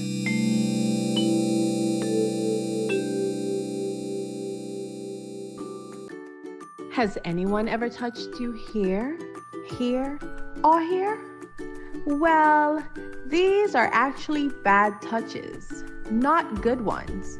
And so, if anyone ever touches you in these areas or anywhere else that makes you uncomfortable, you must say no, then go and tell. Say it with me. Say no, then go and tell. This message was brought to you by the Department of Gender Affairs in collaboration with Probation and Child Protection Services, the Ministry of Health, and the Pan American Health Organization. When growing your savings, where you save matters more than you think. Dare to compare and see for yourself why you should start saving and investing at First Federal Credit Union. You don't have to settle for cents. Let your money make sense. Reap a higher return by stashing your cash in a high-yield savings account or term deposit and earn up to 4% interest on your money. At First Federal, we say yes.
I am Lucille Pemberton Vaughan. I am health educator and counselor in the National AIDS Secretariat within the Ministry of Health. We have launched Operation Safe Streets, Safe Streets, and this is done in collaboration with the Traffic Department. Everybody should be tested and know his or her status. You cannot have your status and not know your partner's status. Initially, when one gets infected, there are no real symptoms. However, during that period, within the first 6 months, some persons show signs like flu-like symptoms. Presently, there is no known cure. However, there is treatment, antiretroviral treatment. This treatment actually keeps the virus in check and prevents it from causing havoc on the immune system. HIV and AIDS can be transmitted to 3 main ways. Mother to child transmission, meaning that when someone is pregnant, that mother could pass it on to her baby in utero, and also during labor and by breastfeeding. Infected blood products like sharing needles and if you have blood transfusion, and finally unprotected sex with someone who is infected. How could this be prevented? Simple as ABC. A, abstinence. Abstinence is still an option. B, be faithful. If you have one partner, stay with that partner. And then third, and I think most importantly, is condom use. The C is consistent, correct condom use. So we are encouraging the public to come and get tested. The test is free, it's confidential, it's reliable. Happy Valentine's Day, everyone. Happy Valentine's Day. Happy Valentine's. Happy Valentine's Day when it comes, everybody. I want to wish everyone happy Valentine's Day when it comes, and remember to protect yourself. I I would like to wish the general public a happy Valentine's Day. Love is protective, so protect yourself and protect others.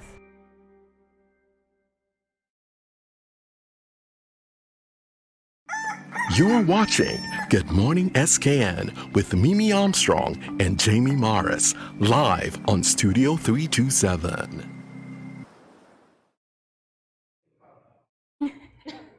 Welcome back. In our previous segment, we discussed how food could boost our immune system with the nutritionist at the Health Promotion Unit, Mrs. LaToya Matthew Duncan.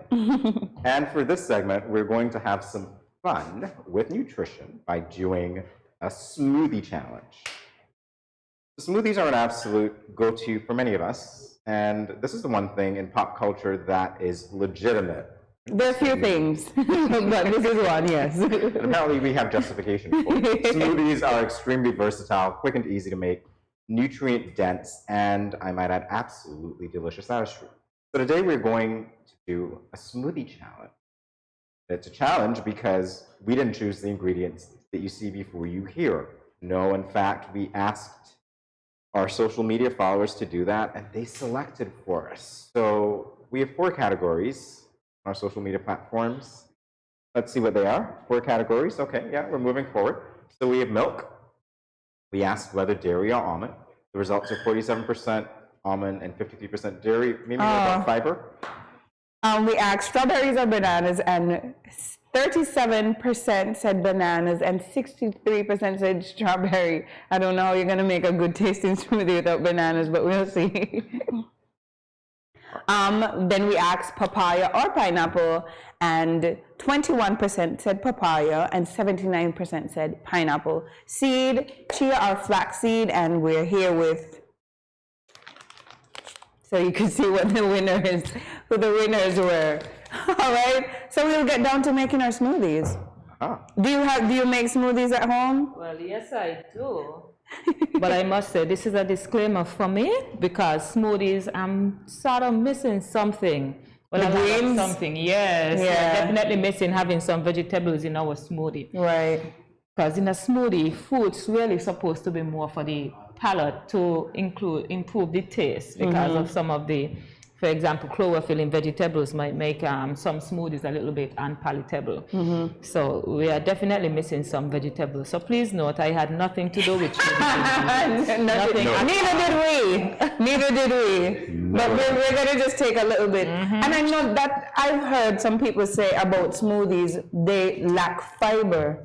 Like because of blending. No, actually smoothies, once you have the right machine in order to make smoothies, once you have those that can blend up, for example, fruits with skin on, and then you'll actually get a large amount of fiber. Okay, just breaks it down and make it easier for you to swallow. But I love the fact that you guys, that they did choose the chia seeds, which is a rich source of antioxidants. You can't go wrong with most of the seeds. From those family, the seeds family, you actually want to ensure that you get much of those in your smoothie as possible. So yes, and like I said earlier, smoothies is actually full of nutrients. This is a quick way for individuals who are on the go and want to ensure that they get a certain amount of nutrients, as well as a variety variety of nutrients. This would be a good way for them to go, because here you get to blend up as much food items as possible, whether it is fruits or vegetables. And but you said more vegetables is helpful, because I also read something that also said that fruits sometimes have lots of calories as opposed to vegetables. Because fruits have intrinsic sugar, so you cannot remove the sugar from fruits. And then when you're going to also add dairy to your smoothie, dairy itself, milk also have another types of sugar known as lactose. So you'll be getting sugar from lactose is an actual type of sugar. Yes, and you'll be getting lactose from the milk, which is another type of sugar, and both of those together give you a certain amount of calories. So that's why you need the vegetables, because you don't get the large amount of calories from the vegetables compared to the fruit and the milk. So in your estimation, are smoothies, if we make them correctly, a good meal substitute? I would say yes, once made correctly with the right ingredients. Okay, again, more fruits, more greens, right. And then another thing, you have to be careful why we always tend to tell our clients, be careful with the smoothies, especially fruit smoothies, because you're making a liquid. And to get a satisfying amount of liquid from a fruit, you usually have to add more than how much you would normally eat. Yes, that's why we're saying the calorie concerns. Yes. All right, let me. Okay.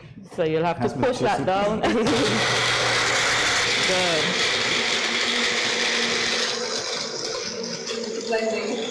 Yeah. You use the chia seeds? My smoothie looking a little wild. Did you use the chia seeds? No, I'll sprinkle it on the top. You will sprinkle it on the top. That's a garnish. I guess so. All right. So yes, and if you realize, I mean, for example, if you were to have a fruit, for example, apples that have on the skin, even berries, some of you will actually be able to get quite a bit of fiber from those, because then the machine will be able to break it down.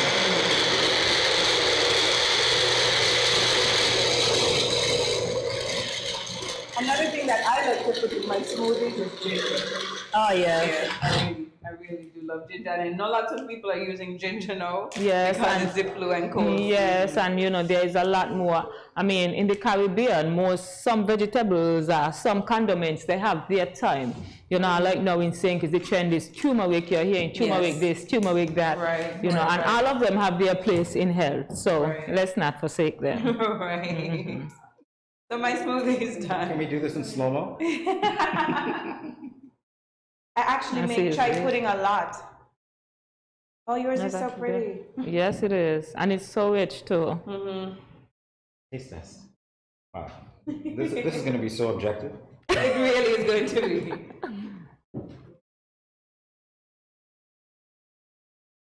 Wow. It's something. I put in a lot Don't of know if I pineapple. would purchase this. And I'm thankful I put in a lot of pineapple. Is it sour? Because it makes it palatable. But as you were saying, we needed to have vegetables. Of course. The next time I do this, And there are some vegetables like carrots, for example, that actually. so good. Yes. And cucumber that gives you even add to the liquid content. I've never put cucumber in a smoothie. Of course, you should try it. I will definitely try. Thank you so much for enlightening us as to how we can improve with our nutritional goals this year and beyond. And we'll be back with more Good Morning SKN in a moment. Stay tuned, everyone. Cheers. Has anyone ever touched you here, here, or here? Well, these are actually bad touches, not good ones. And so, if anyone ever touches you in these areas or anywhere else that makes you uncomfortable, you must say no, then go and tell. Say it with me. Say no, then go and tell. This message was brought to you by the Department of Gender Affairs in collaboration with Probation and Child Protection Services, the Ministry of Health, and the Pan American Health Organization. When growing your savings, where you save matters more than you think. Dare to compare and see for yourself why you should start saving and investing at First Federal Credit Union. You don't have to settle for cents. Let your money make sense. Reap a higher return by stashing your cash in a high-yield savings account or term deposit and earn up to 4% interest on your money. At First Federal, we say yes.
I am Lucille Pemberton Vaughan. I am health educator and counselor in the National AIDS Secretariat within the Ministry Ministry of Health. We have launched Operation Safe Streets, Safe Streets, and this is done in collaboration with the traffic department. Everybody should be tested and know his or her status. You cannot have your status and not know your partner's status. Initially, when one gets infected, there are no real symptoms. However, during that period, within the first 6 months, some persons show signs like flu-like symptoms. Presently, there is no known cure. However, there is treatment, antiretroviral treatment. This treatment actually keeps the virus in check and prevents it from causing havoc on the immune system. HIV and AIDS can be transmitted to 3 main ways. Mother to child transmission, meaning that when someone is pregnant, that mother could pass it on to her baby in utero, and also during labor and by breastfeeding. Infected blood products.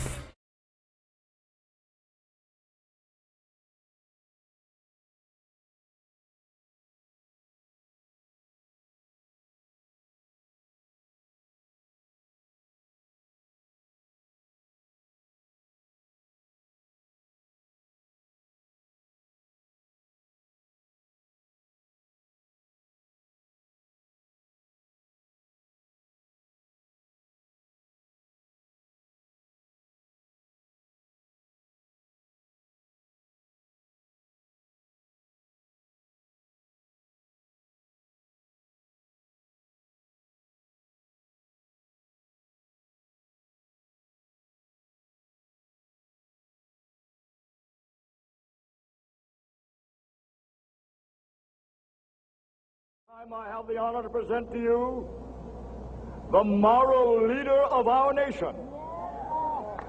I have the pleasure to present to you Dr. Martin Luther King, Jr.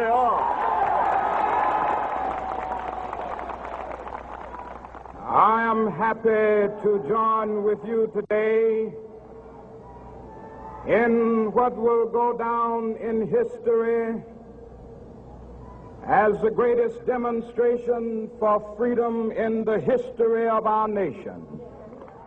On January 15, 1929, the man who would become Dr. Martin Luther King Jr. was born Michael King Jr. in Alberta, Georgia. His mother, Alberta Williams King, and father, Michael King, never anticipated the greatness that would emanate from their newborn son. Young Michael had an older sister, Christine, and a younger brother, Alfred Daniel. His father was the pastor of Ebenezer Baptist Church for 44 years. King Sr. was also on the executive committee of the National Association for the Advancement of Colored People, the NAACP. Alberta, his mother, played a pivotal role in the affairs of the church. She was the choir director and an organist. For the first 5 years of his life, Dr. Martin Luther King bore the name of his father, Michael King. In 1934, his father traveled to Berlin, Germany to attend a Baptist Alliance meeting. There, he became deeply moved by the works of German monk and theologian Martin Luther, whose work gave rise to Protestantism. In that same year, Michael King changed both his and his son's names to Martin Luther King Sr. and Jr., respectively. Martin Luther King Jr. was an incredibly gifted student. He graduated from Booker T High School at the tender age of 15 after having skipped both the 9th and 12th grades. In 1944, he enrolled at Morehouse College, the alma mater of both his father and maternal grandfather. He graduated in 1948 with a Bachelor of Arts degree in sociology. In 1948, Martin Luther King attended his first integrated school, the Crozer Theological Seminary in Pennsylvania. He graduated in 1951 with a Bachelor of Divinity degree. In 1955, he became Dr. Martin Luther King Jr. when he graduated from Boston University with a doctoral degree in systematic theology. While attending Boston University, he met Coretta Scott, then a student at the nearby New England Conservatory of Music. Martin Luther King Jr. and Coretta Scott married in 1953 at Coretta's family home in Marion, Alabama. Coretta was an author, a singer, and civil rights activist. Together, the couple had 4 children: Yolanda, Martin Luther III, Dexter, and Bernice. Martin Luther King Jr.'s father, grandfather, and great-grandfather were pastors, and it was not his intention to become one. But in 1954 in Alabama, he became the pastor of the Dexter Avenue Baptist Church. He served that congregation for 6 years. Dr. Martin Luther King Jr. became known primarily for his work in the American Civil Rights Movement during the 1950s and 60s. At that time, laws that legitimized racial segregation in housing, medical care, education, employment, and public transportation were in force. Like his father, Dr. King Jr. became an executive member of the NAACP. He advocated for legal reform to promote equal opportunity for every man, woman, and child, regardless of their race. On December 1st, 1955, Rosa Parks, the secretary of the local chapter of the NAACP, was arrested for not yielding her bus seat to a white passenger.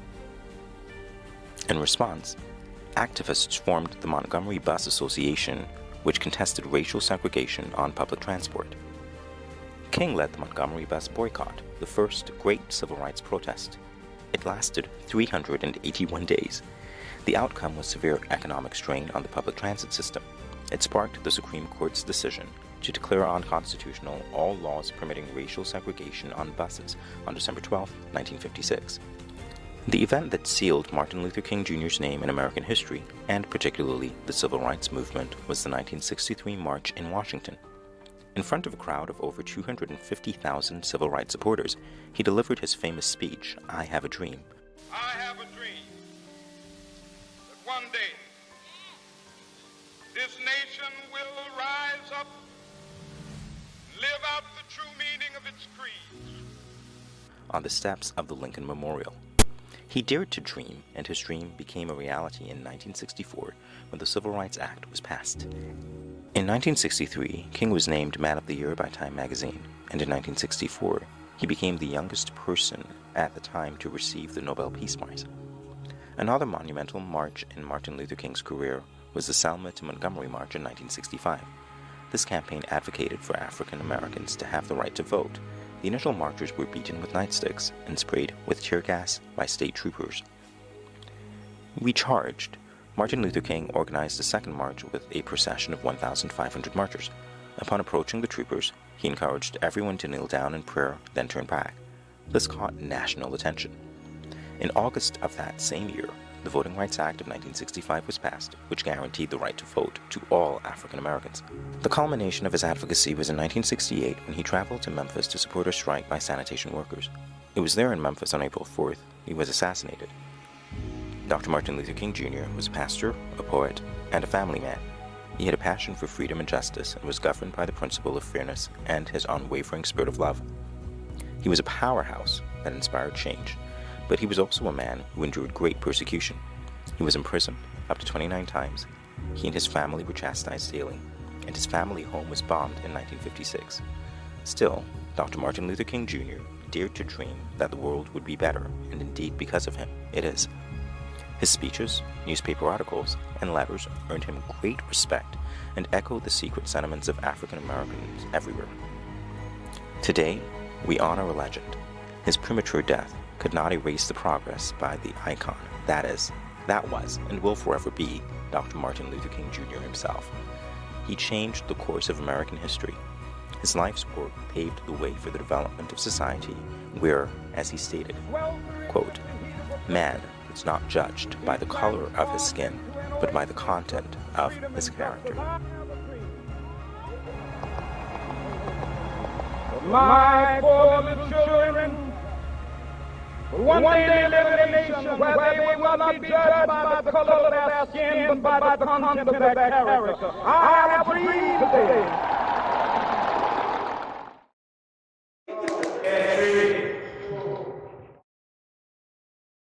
Thank you for joining us today for Good Morning SKN. Make sure to join us tomorrow morning and every weekday morning, coming to you live from Studio 327 on Facebook and on YouTube. Follow us on our other social media platforms, including Instagram, Twitter, Snapchat, and even TikTok at Studio 327 INC. See you tomorrow at 8 a.m. when you start your mornings with us. Bye-bye.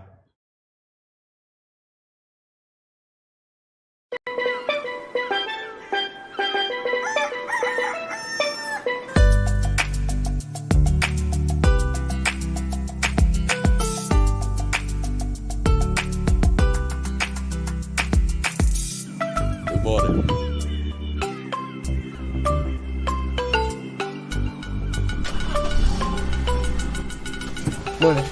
Good morning.